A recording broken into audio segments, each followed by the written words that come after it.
Welcome to our FYI show this morning. Clinton Mayor Scott Morrison with us.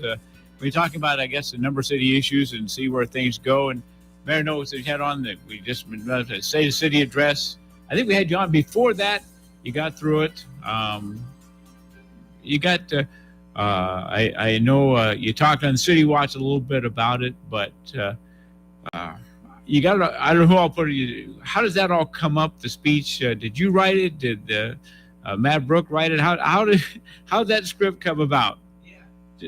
So this is the second State of the City that I've done. I think it's a really important thing for me to do, just to kind of highlight the things that are happening in our community, because not everybody reads paper every single day or listens to the news every single day. So it's extremely important. So when I first got elected, I had the conversation with Matt about doing a State of the City address, because I was like, do they do those? Do I need to do that? And he thought it was a good idea. It hadn't been done in a while. So we keep a log throughout the year as things are happening. Matt is really good at keeping track of every single little thing that happens in the city. So over the last couple of years, he keeps that log, and then collaboratively we put everything together and we write the speech. And he usually writes a portion of it, and I write a portion of it, and then I'll run back through it and make sure that it kind of fits, my flow and how I talk, because everybody presents in a different way. So it really is a collaborative effort, and I really thank him, because he puts a lot of time into it. He did all the slide presentations and all that stuff while I'm practicing the speech and everything. So it's a good thing to do, and without that it would be tough. I will tell you that for sure. Okay. And Mayor, talk a little bit about, does it even surprise you putting that together? How that, all the things that you talked about, do you keep track of all that too in your head? Does it surprise you when you get a lot together? What all happened? It's crazy when that all gets put together, because something happens in January or March or something like that, and you're thinking, oh man, that's awesome, that's great. And then when you go through the whole year and you put everything together in a 20-minute speech, it's like, oh wow, we did a lot this year. And it was interesting, because each year has had kind of a theme to it. The first Day of the City I did was, COVID and our response and what we were doing, because it was hot and heavy, even more than it is now at that time. And then this year, the theme was, kind of the industrial development and the different things happening there. And, my goal, obviously, we've talked a lot about housing and increasing affordable housing in our community. So I'm hoping we can continue to move forward on that front. And our State of the City next year in November will have a big housing theme to it. So that's my hope. But yeah, it's definitely a collaborative effort. I'm putting everything together, and I do want to shout out a thank you to the council members. I kind of tasked them to help with the food and all that stuff. And Councilmember Connell, Councilmember Shemmers especially, did a heck of a job putting everything together and getting the food out there, because Hy-Vee catered it. They kind of brought it, dropped it off, and then Sean and Bill kind of put out the spread and everything. So I really appreciate their help on that, because without them, I wouldn't have been able to get through that day. It would have been a long day for me. I guess we were talking this morning. Says, you remember, how long have you been mayor? Do you have it down to the days and hours? I don't have it down to the days and hours, no. But we're approaching the end of the second year, which is crazy, because when just past November, when the elections were happening, it felt like I was doing that yesterday. So yeah, it's been a crazy 2 years, and I tried to ease my way into things as much as I could, and now it's hot and heavy, because Trevor Willis and Comanche kind of he retired. Don Tilgen and DeWitt retired. So of the big three, we'll say, I'm like the senior mayor in the county. So there's a lot more responsibilities that I'll be taking on as far as the county committees with emergency management and different things like that. So it's a lot of fun, and it's been exciting. And I've created some relationships over the past 2 years that will be lifelong relationships, and that's extremely important to me as well. Any day that you have decided, you question yourself, why in the world did I do this? Oh yeah, absolutely. There's been some days when it's like, what did I do? And I will say though that those days are few and far between. because even though I get worked up a little bit on certain things at times, just like anybody does, at the end of the day, I think we're doing a really good job, and I feel like I'm making an impact in my community, and that's really what I set out to do when I put my name in the hat to be elected. In doing that, what you look back 2 years, what was, I guess, your number one or number one and two goals to accomplish? Maybe in 4 years, have you done it in 2, or even what were some of your short-term thinking when you became mayor? This is what I think the mayor should do, the city should do, should act. Have you been able to move along towards those goals, do you think? I think so. My number one goal that I set out for was to create a positive aura in Clinton, because I think sometimes maybe we get down on ourselves, or there's a lot of negativity on certain things, and I think Clinton's a great place to live. I left after high school, went to the military. I lived in different states, different countries. I saw a lot of different things, but ultimately I made my way back here because this is my home. This is where I wanted to be, and I want my kids to have the same opportunities that I had growing up. And I think it starts with being positive. It starts with growth. And then it starts with all those other things, with quality of life and in different aspects that the city puts their hands in. So I don't think I'm done yet. I think I have a lot more goals. I was talking to some folks. I'd like to see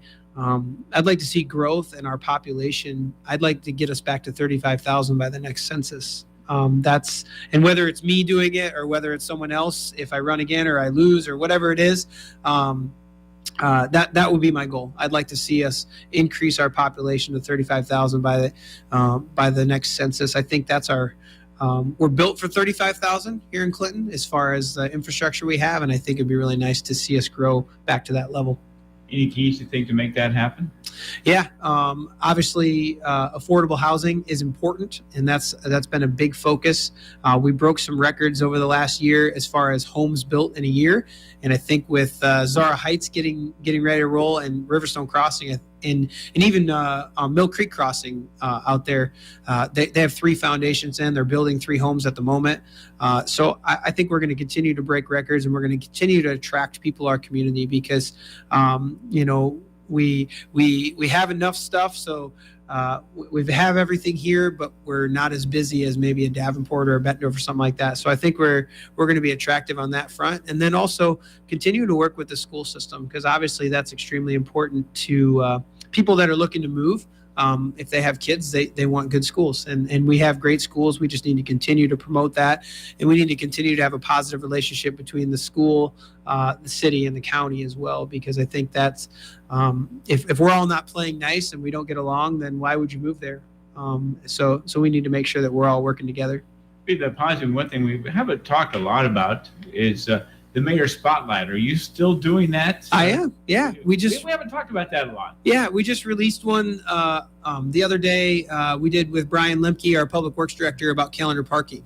We talked about the changes that were made in calendar parking, and then we talked about how to operate calendar parking. And then also Brian gave some really strong factual information on what it takes for the city of Clinton to remove snow.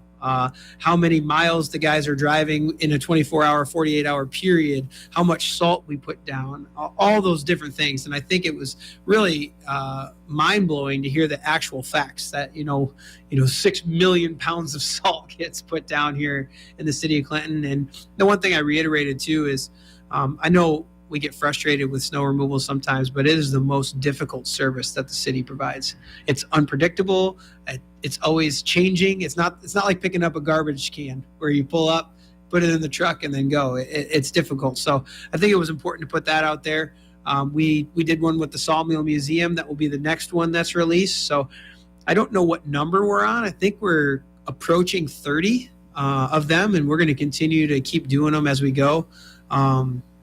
I just think it's important to highlight, anything that we have in our community, whether it's the calendar parking or it's a business or the museum or whatever it is. So we got so many great things happening here, and we're going to keep rolling with all those. I know we're trying to get into some more of the industries. because I'll tell you this. I knew Lyondell was here. I had no clue what they did.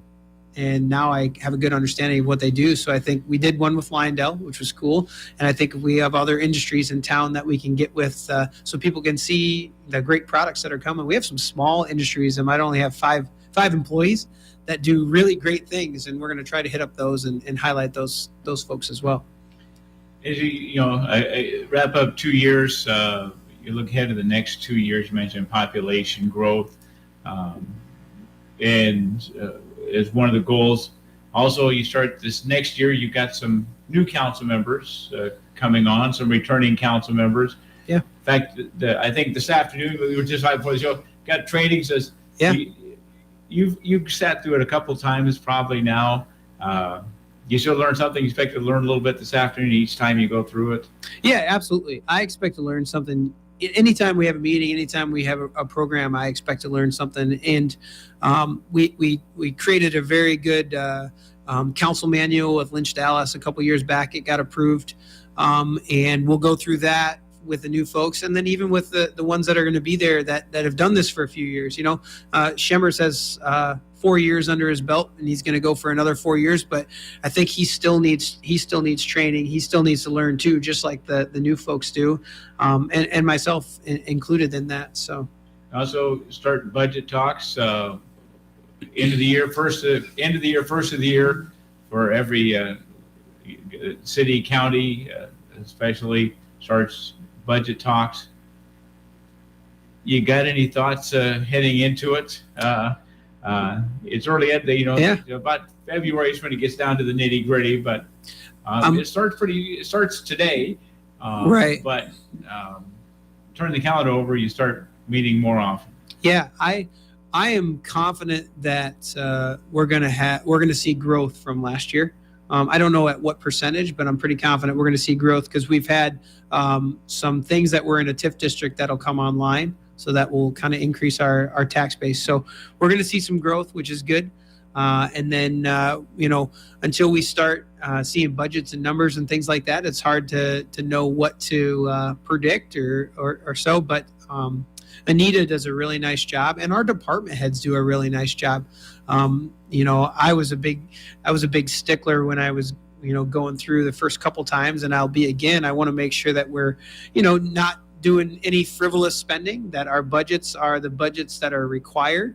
We're not padding our budgets so that we have extra funds if we need to. We're doing what we need to do with the taxpayers' money, and that's it. Because I don't want to raise taxes. I don't think anybody wants taxes to be raised. I mean, even though as a city we are ranked pretty low in the state of Iowa as far as our city tax levy, I still think that it's important to try to keep that tax levy at the level that it's at now, or maybe we can lower it. I know we're well below the 10-year average, which is good, and I think we need to continue to maintain below that average. Can't remember if we had you in since you got the raise grant. At Aaron Colin last week, she was going, the raise grant and the rise grant almost sound the same, but they're two different things. The right. Rise grant for the railport access. And that's a state program. That's a state program. Yep. You got some federal money. The was the third time around for the fourth time around, yeah. and got some funding so we can start to look for some work on manufacturing and Bluff Boulevard. How is that going to progress? If you, as the city laid out a timeline yet, was that part of that? When are we going to start to see work? Yeah. And have to take detours. So we had our first meeting with the Raise Grant folks last week. There's another one next week with them. So we have some state people that are going to help facilitate the grant for us because there's a lot of requirements on the federal side, and they work closely with the federal government to make sure we're good. So there's kind of two phases. Manufacturing is the phase one side of it. Phase two is the Bluff side of it. So preliminary timeline. So don't hold me to this. We're gonna put it down and etch it in concrete here. My conversations with Jason Kraft, the engineer, we want to go out for bidding for the phase one as early as we can in 2022. because it's a 4-year project to get the whole thing done from beginning to end. So we'd like to go out for bidding as early as we can in 2022. From his expertise, the earlier we can go out, the more competitive the bidding will be, because people are getting their schedules ready for the future. So we want to do that. That would start us on the path for July of 2023 to start seeing construction, maybe possibly earlier, but that would be the target date. And then from there, you're looking at a 4-year plan to get the whole thing completed. So, it's gonna be a lot, because it is an absolute full reconstruction. It's not just an overlay and some gutter work and things. It'll be a full reconstruction. So, yes, it's going to cause some delays. It's going to cause some detours. It's going to cause some frustrations for people, probably especially the folks that work at Nestle Purina. But be patient with us, because when this project gets completed, it's going to be huge for that main artery through our community. I was saying, you were in office when the whole thing started, but is this a project that obviously the city continued to seek this funding that you think will have you thought was worth continuing to pursue?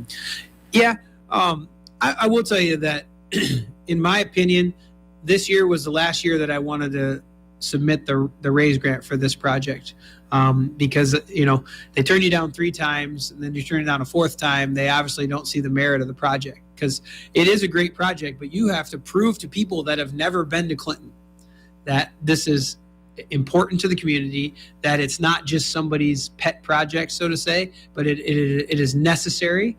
And I think we finally got the right information out there to the folks in DC. And maybe it's because there's a new administration and they saw it differently. So whatever it was, we were the only place in Iowa that got a raise grant this year. Generally, there's like 2 in each state. We were the only one.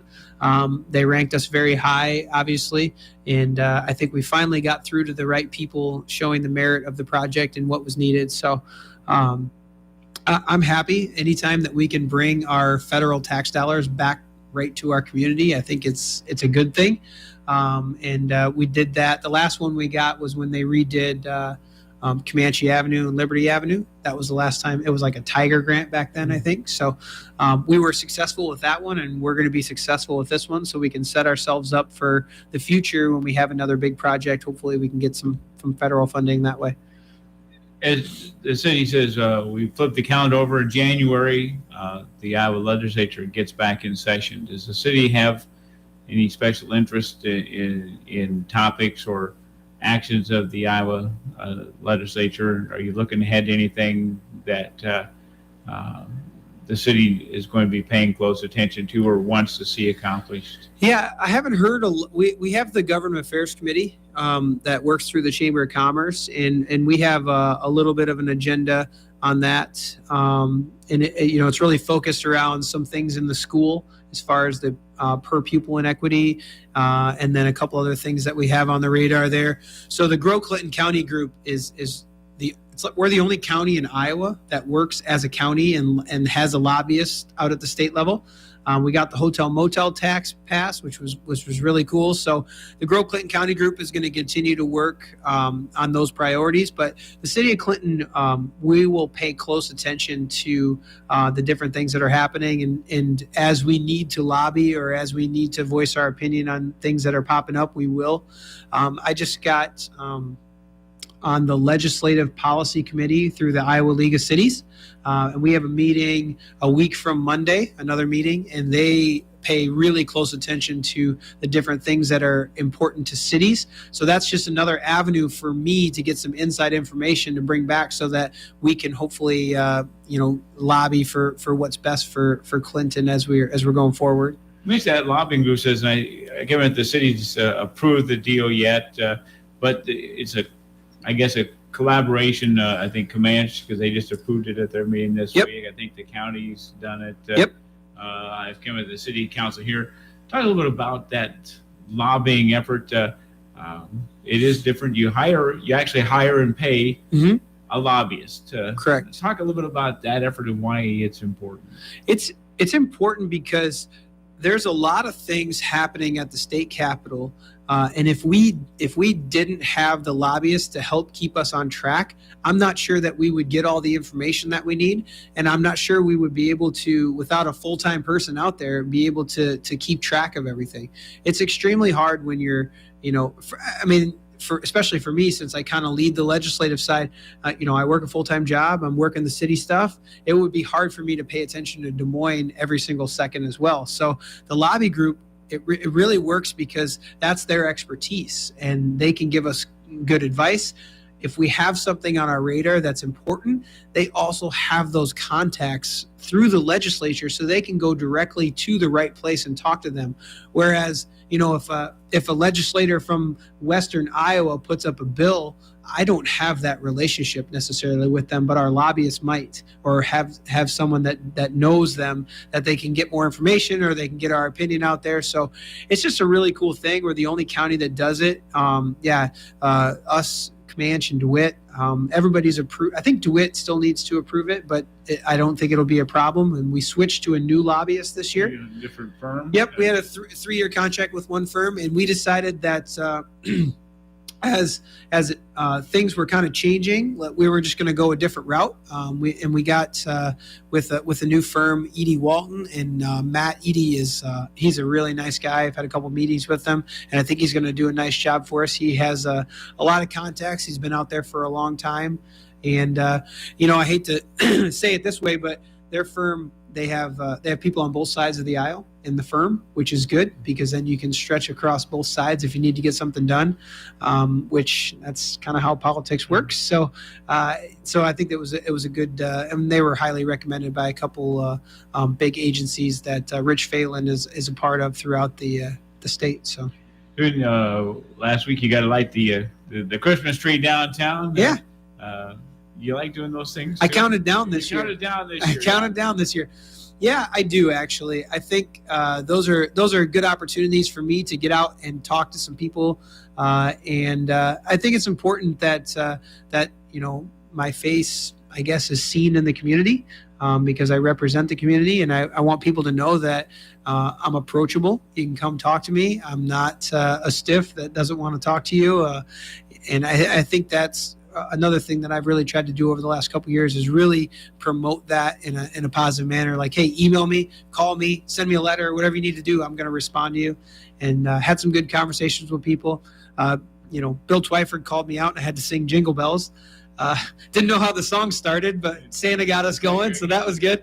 But it's a lot of fun, and I do enjoy that stuff. So any chance I get some time to do that, I definitely do. Mayors, to get things wrapped up, talking with Clinton Mayor Scott Maddasion. I know you in the council meetings, you always ask all the council members if they got any comments or anything they want to mention. So I'd like to give you the chance here. You get on the spot this time. Yeah, I'll throw it out there so folks know. Next Tuesday we have a council meeting. It was the 14th, right? Yeah, the 14th. Instead of the 21st. The 14th.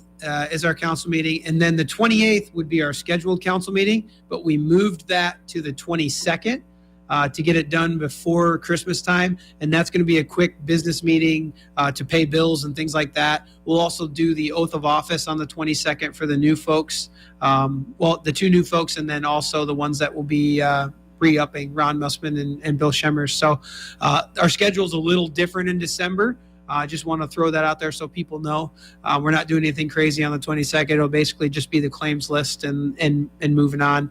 And then the last thing is obviously, approaching the end of my second year. Thank you to the citizens of Clinton for the opportunity to be in the mayor's role. I'm having a lot of fun, and hopefully I can, make Clinton proud over the next 2 years as well. Merry Christmas, Happy Holidays, and thank you. And thanks, Clinton Mayor Scott Maddasion, for coming in this morning, and have a good holidays. You too.